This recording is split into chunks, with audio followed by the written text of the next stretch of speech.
Good afternoon, everyone, and welcome to Four Lads Rangers Breaking News podcast. Finally, Rangers have announced the signing of Djeidi Gassama from Sheffield Wednesday on a 4-year contract. I'm not sure, Davey, that's probably not pronounced properly, but delighted to be here, Davey, and discuss some positive news because we have been waiting for this one for a while. We talked about it a lot last night. Unfortunately, you weren't able to make it last night, but you are here today. Pleased that this one's over the line. Yeah, it feels as if we've been talking about him for quite a while, doesn't it? Absolutely. I've heard you say it before, and I've heard plenty of other people say it before, that priority this week had to be get some white players in. I'm hoping this isn't the last of them, but certainly that's the first. And when you look at his profile, you look at what Sheffield Wednesday fans say about him, he looks as if he's an exciting player, a player who's unpredictable, really natural ability, beats defenders, quick. It looks sounds as if he's got all the attributes that we're looking for in Russell Martin's sort of tactical setup. And I'm quite excited to see him. Yeah, I'm definitely excited to see him. And one of the things is, I spoke to Joe Cran, who's a well-respected Sheffield Wednesday reporter, and he said the boy's ceiling is absolutely massive. And it's always an indication of getting a good player when the team that you're leaving, all the comments are so positive about him, Davey. And everybody you read on social media with Sheffield Wednesday seems to be raving about just how good this boy is and basically saying, now I know that own fans can kind of build players up, understand that, but they're all saying this is a 10, 15 million pound player and this boy's sensational. He does sensational things on the ball, raw pace, can carry the ball, exciting, tricky winger. These are things that we've been crying out for a number of years. Absolutely. I mean, modern football fans are kind of tempted to look at stats all the time, and they definitely have a place in the game for me, but there's nothing quite like getting people who've actually watched a player to tell you what they're like. And as you say, everything I've read, and I went onto a Sheffield Wednesday message board on the internet, just as preparation for this, and they're gutted. They're absolutely gutted he's away, and they basically think we've stolen him, which I suppose history tells you it happened to us when we went through a bad time. Now, I suppose the shoe's in the other foot, and it's somebody else's turn to suffer for that. And obviously, we hope that they come through it okay. But I'll take an exciting, skillful, goal-scoring, creative, entertaining left winger for half the money he's worth any time of the week. Yeah, and what we will say about Sheffield Wednesday, there was better news coming through for them this morning that they have seemed to have played their players, and I think the manager's Danny Rule, I think he's also returning, and so we wish them all the best. Yeah, ironically, Davey, they got Rhys McCabe from us, didn't they, when we were going through it, and we've kind of done the same to them with Gassama arriving. So let's read out what Rangers have said about this. Rangers Football Club are today pleased to announce the signing of Djeidi Gassama from Sheffield Wednesday on a 4-year deal. The exciting winger, 21 years old, becomes the latest attacking addition to Russell Martin's squad, having spent the last 2 years in the EFL Championship. Gassama joined the youth ranks of PSG in 2019 after impressing Embrace Academy as a teenager. Signing his first professional contract in July 2020, the youngster made his senior debut for the Parisian outfit 2 years later in a 4-0 triumph over Montpellier in a team which included Lionel Messi and Kylian Mbappe. He received a call-up for France under-21 squad in September 2022, featuring twice for Les Bleus' young side against Tunisia. A season-long loan move followed for the winger as he joined Belgian outfits CAS Eupen, gaining valuable experience in senior football by playing 19 times and netting twice. He returned to the Parc de France Sheffield Wednesday swoop for Gassama's signature in the summer of 2023, enjoying an impressive debut campaign at Hillsborough where he recorded over 30 appearances.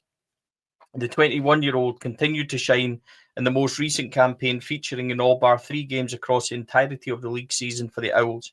Indeed, Gassama was a score sheet as his side's penalty shootout defeat to Premier League Brentford in the EFL Cup in October, where he scooped the club's Player of the Month award. For January, for his outstanding showings also. He ended the campaign with 9 goal contributions in all competitions, including a memorable winner away to Norwich in March after the Owls found themselves 2 goals down.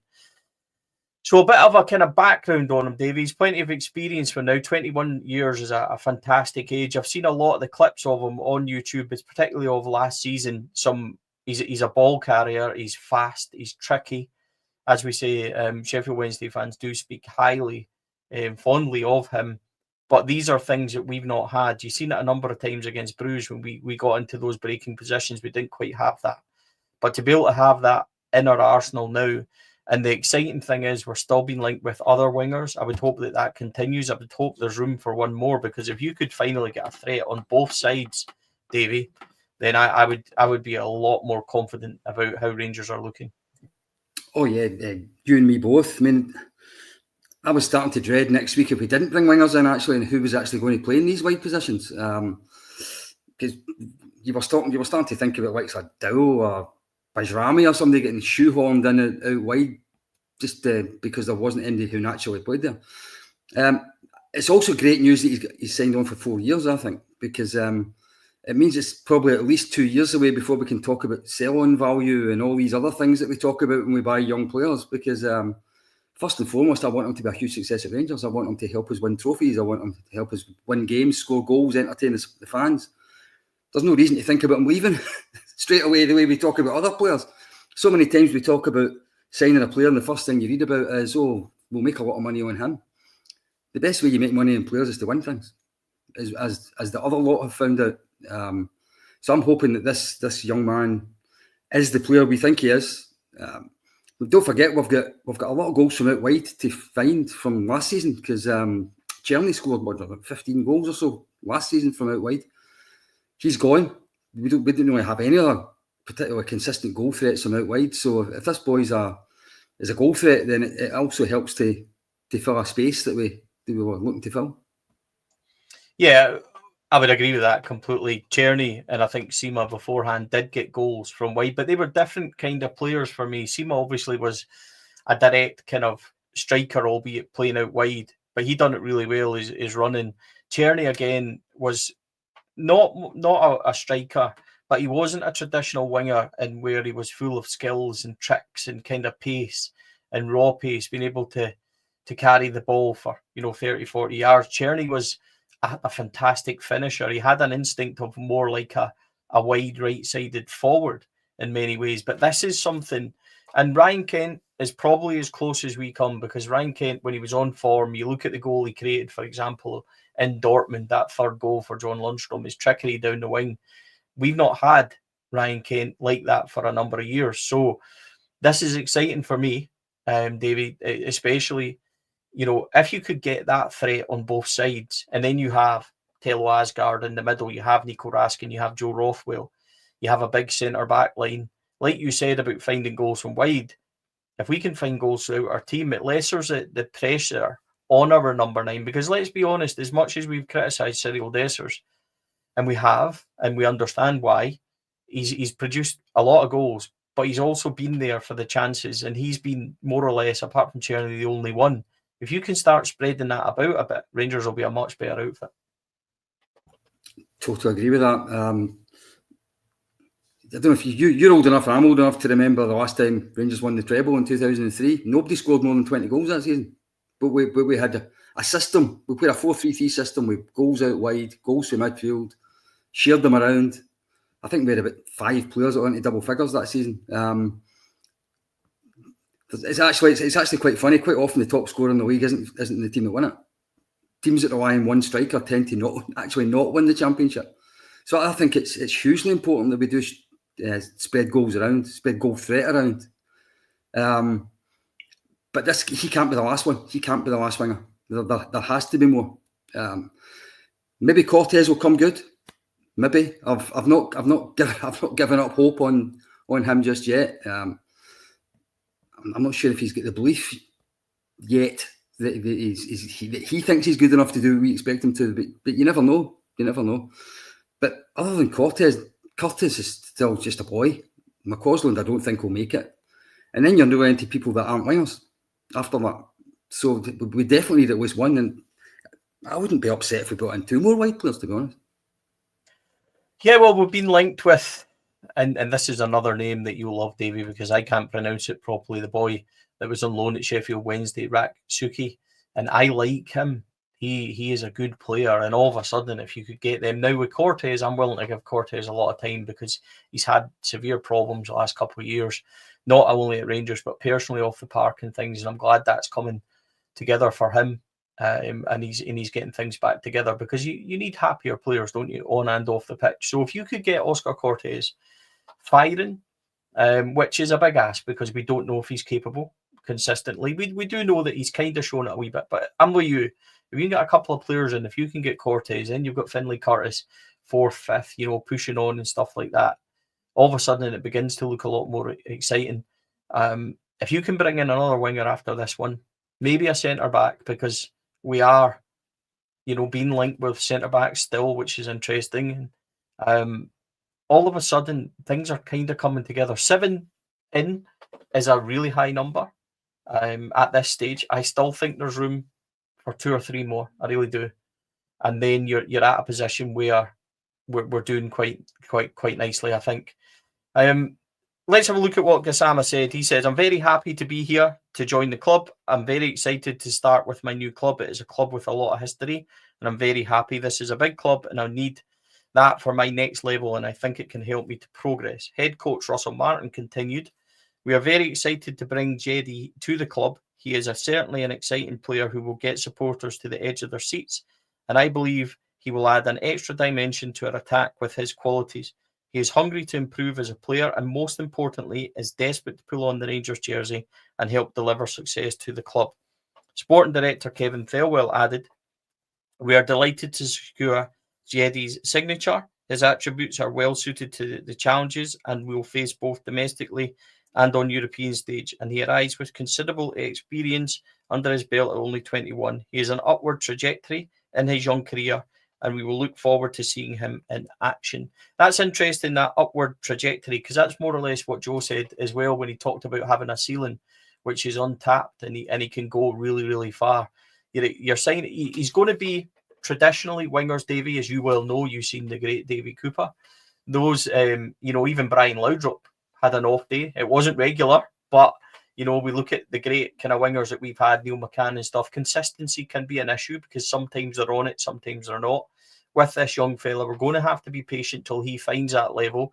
But when people are telling us that he's coming here and he's still got so much more to do and so much more to give, and he can really become somebody, that's exciting for me as well, because we're signing a boy that not only do the fans rate that's going out, but not only do they rate him, but they think he can go much higher, and that's exciting. I don't remember the last time we maybe sold a boy like that. Maybe Calvin Bassey, Nathan Patterson. You have to go back 3-4 years. Yeah. But there's not too many of them that ever leave Rangers, and you think they can go on to really become much bigger and much better. I don't think there's many better things in football actually than a really skillful winger taking on fullbacks and hitting the byline. I think it gets bums off seats. It's exciting to watch. And Rangers absolutely have got a tradition of great wingers. Predates even old guys like me. Great Rangers team all did great wingers on them. It's a little bit of a dying art, I suppose, over the last little while. But I'm really looking forward to seeing this boy. You need to be something to get into that. Although he didn't make it at Paris Saint-Germain, he still got into a first team squad that had absolute superstars in it. Into the French under-21 team. Think of the number of forwards, youngish forwards that you're seeing in the France team now. Well, some of them must have been in the making, the mix, should I say, for the under-21 team 2 or 3 years ago. He's obviously got a lot of talent, and it's going to be exciting to see if we can see the best of it. Because if we can see the best of it, then it gives us a far better chance of doing what we want to do, which is to bring silverware back to Ireland. Yeah, it definitely is. Let's have a wee look. Thanks to our friend as well, Kai Watson. You can give him a follow at Kai, capital G, capital W, Watson, on X and on socials. But I've went and done what I always do, go to Kai for the stats. His stats from last season, league only, 43 appearances, 7 goals, 1 assist, 6.33 goal average. 3,171 minutes played, 396 minutes per goal contribution, 75% pass accuracy, I beg your pardon. And he's got 1.87 shots per 90, 5.59 dribbles, and 51% successful dribble accuracy. So 1 and 2, he was basically beating his man. He gets fouled a lot, this boy. If you look at some of the clips that Sheffield Wednesday fans have put together, he's really fast. He's really direct, a ball carrier. Amazing turn of pace. Not only he can be fast, but this boy's actually got the acceleration to take it away as well. We've not had that in a very long time. We've also not had somebody that can put you on the edge of your seat with trickery and things like that. Davey, genuinely, this is one that I'm glad. I was really excited for Kavami Poku, because I thought he had the numbers. I thought he had the trickery.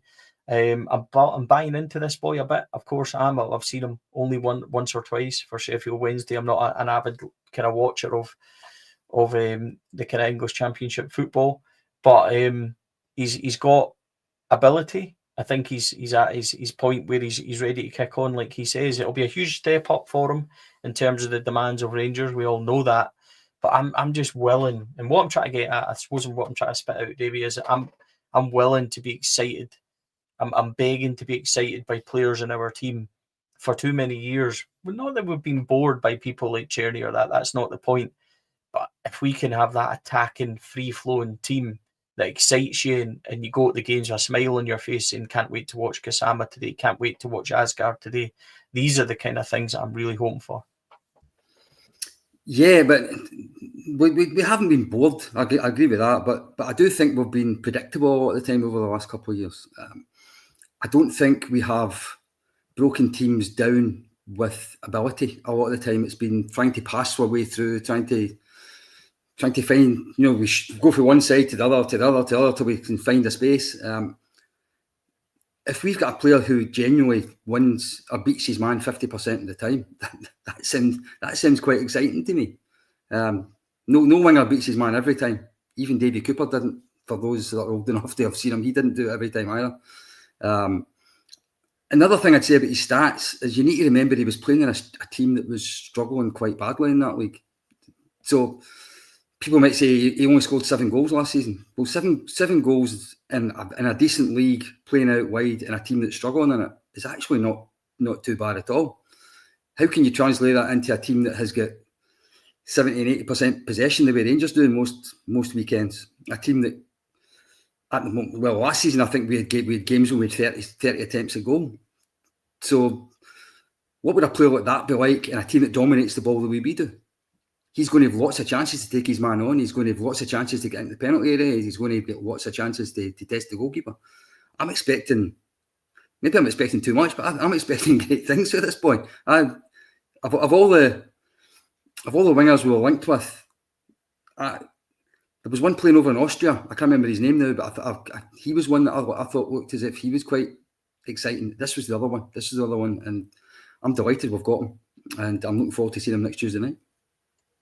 Yeah, absolutely.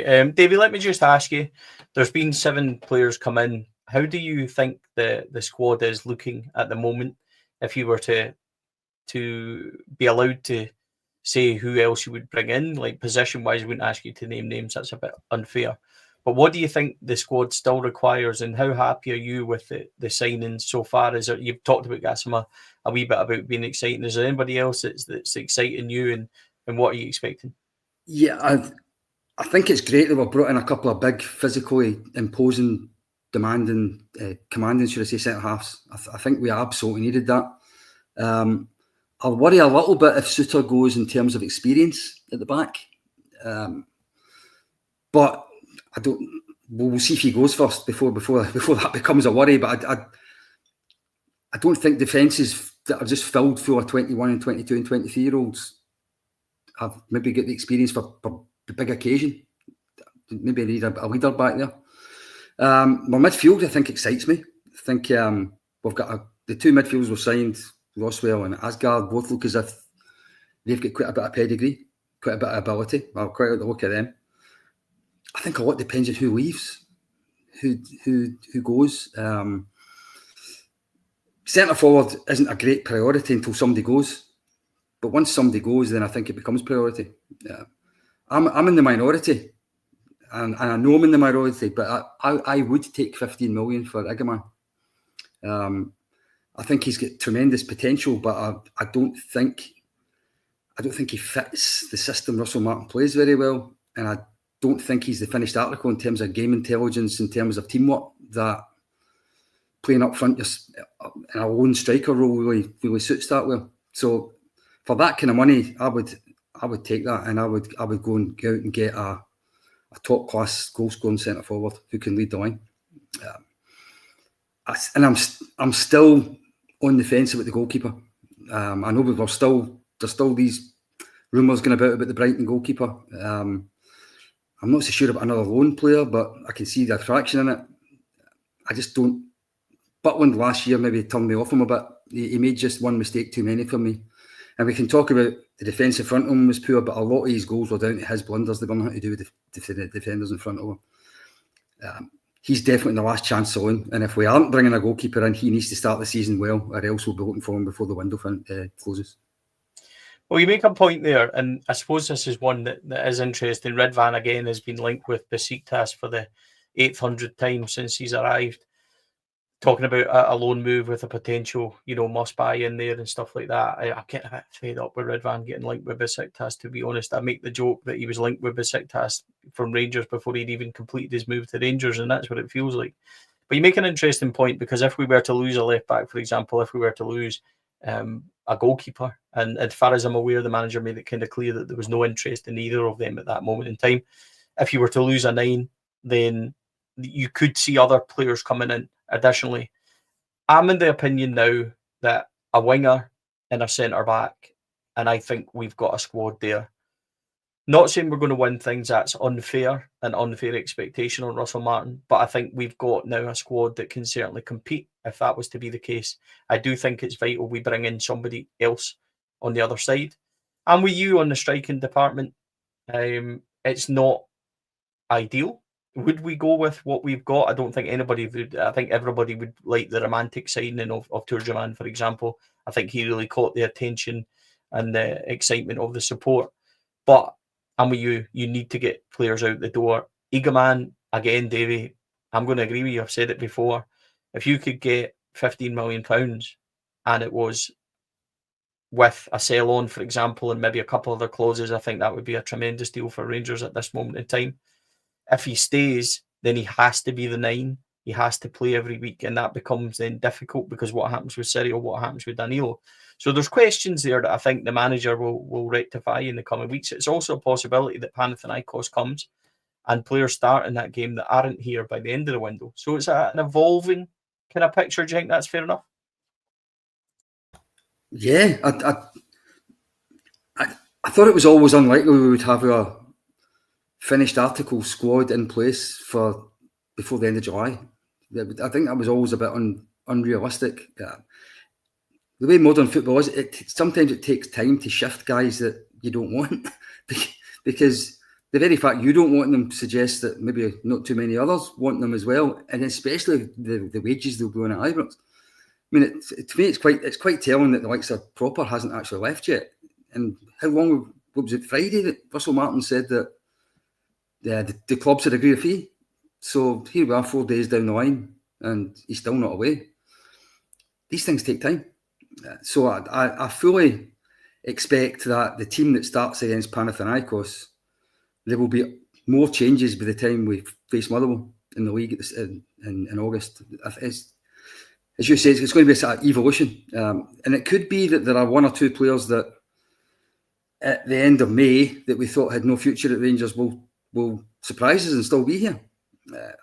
Bajrami done his case no harm in the Bruges game.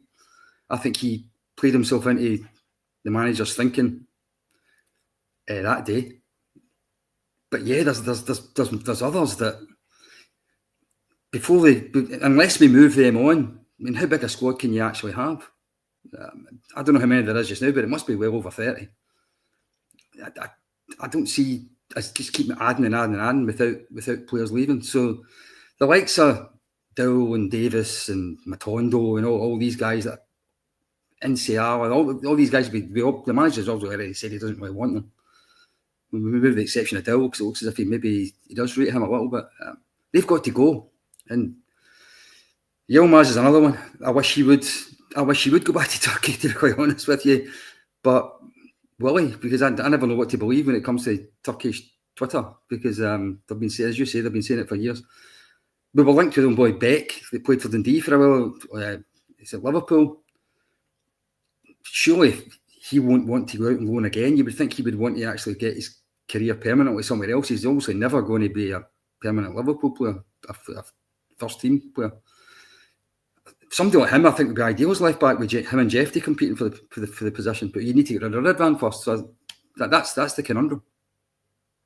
Yeah, I think, honestly, I think that the likes of Beck might become a later in the window thing if Yilmaz was to move. I don't see Jeffy going at all. I think that he's got, whether he didn't have a great season, but I still think there's promise in there. The right coaching could hopefully help him. And by the way, if they were to get Redvan and bring in a first choice left back and Jeffy didn't develop, then next summer you could move Jeffy on and potentially do that. Max Aarons can also cover out there if there was an emergency. Dujon Sterling will be back towards kind of September, October. So, yeah, I agree with you. There's a lot to be done. We've spoke about it a lot. Rabbi Matondo, Ben Davies, Leon King, Robin Proper, Cifuentes. None of them kind of made the trip last week, did they? So Russell Martin told us that if they weren't on the trip, then you could, more or less guarantee that they've been told that they didn't have a future. So you've got all them. You've still got question marks over the likes of Kieran Dowell, the forward line. So there's a lot to do. I also think, Davey, in terms of things not happening quickly, just to kind of quickly before we go, manager spoke after Bruges and he said that he would expect movement and expect the squad to look a lot different. He's expecting people to leave. Even he might be surprised at the length of time it's taken some to manoeuvre out the door. Yeah, and it's is this the third summer we've been trying to get rid of Rabbi Matondo? It feels as if it's about the fourth or fifth transfer window we've talked about. Will he go? But we're still suffering for the contracts we gave players under a previous technical sporting director. We're still suffering for that, and there's no simple way out of it.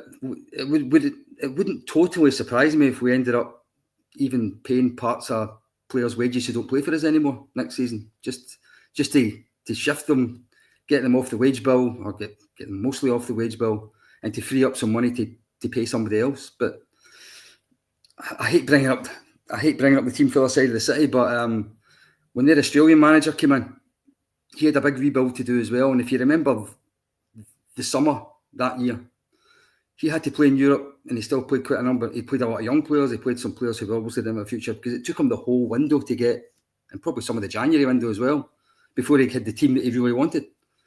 I think Russell Martin's going to do the same. I think it's going to be January anyway before we're seeing mostly a Russell Martin team. There's still going to be the hangover from previous seasons for a little while.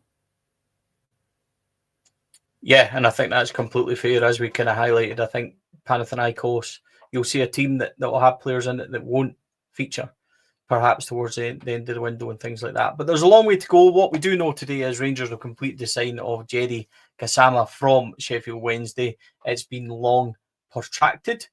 And yeah, I think that we're all delighted it's finally done. There's no mention of the fee. It has been rumoured and speculated at £2.5 million and from press, so we'll just need to wait and see how that is. But that would take Rangers spending to between 12 and sort of 12, 13, 14 million, round about that mark, when you consider what they paid for Fernandez, Rothwell, Asgard already. So it's a lot of work being done. That's a big investment. So we need to hope that this one comes off. We also need to hope, from my point of view, it's not the last one either. But Davey, thank you for joining me, mate. Always a pleasure. Yeah, it was great. It's nice positive pod, which is good. And let's hope you've got another breaking news pod at some time in the next couple of days before the deadline for the Panathinaikos game.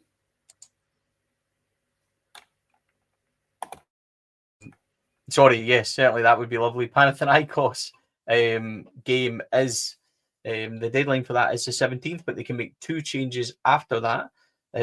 So we still need to put our squad in for the 17th. So we've got a couple of days before that. Gassama will be in that. It'll be interesting to see how they work around the homegrown and stuff like that.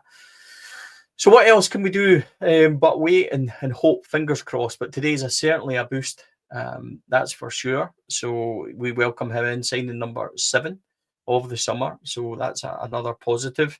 Let's see how the next few days go. And we do, as I said, we can put in 2 emergency signings up until the night before. So let's see what happens with that.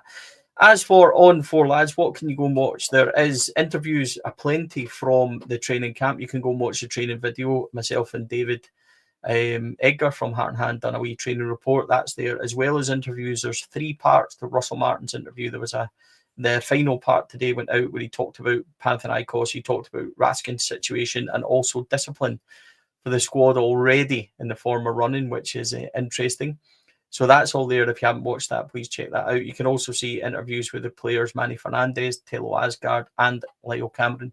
They're all available for you to watch, folks. We had Sunday shows. We had Monday night shows out as well. The response to them has been fantastic. We really appreciate all your support. Thousands are sitting watching every show. Thousands of you watching right now on a Tuesday afternoon, I want to say it is. I'm losing track of my days.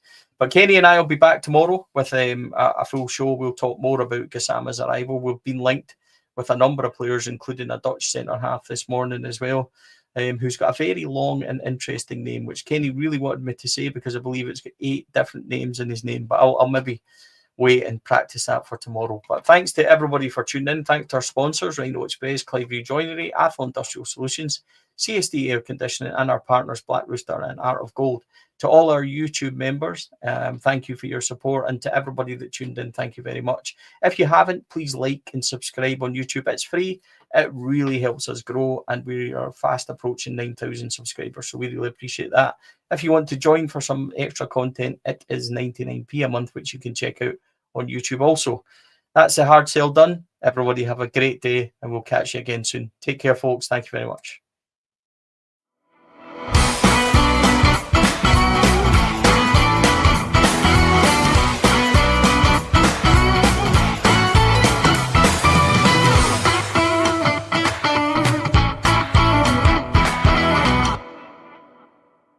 The 4 Lads podcast is sponsored by Rhino Express, Cliveview Joinery, Athol Industrial Solutions Limited, and CSD Air Conditioning, in partnership with Black Rooster and Art of Gold.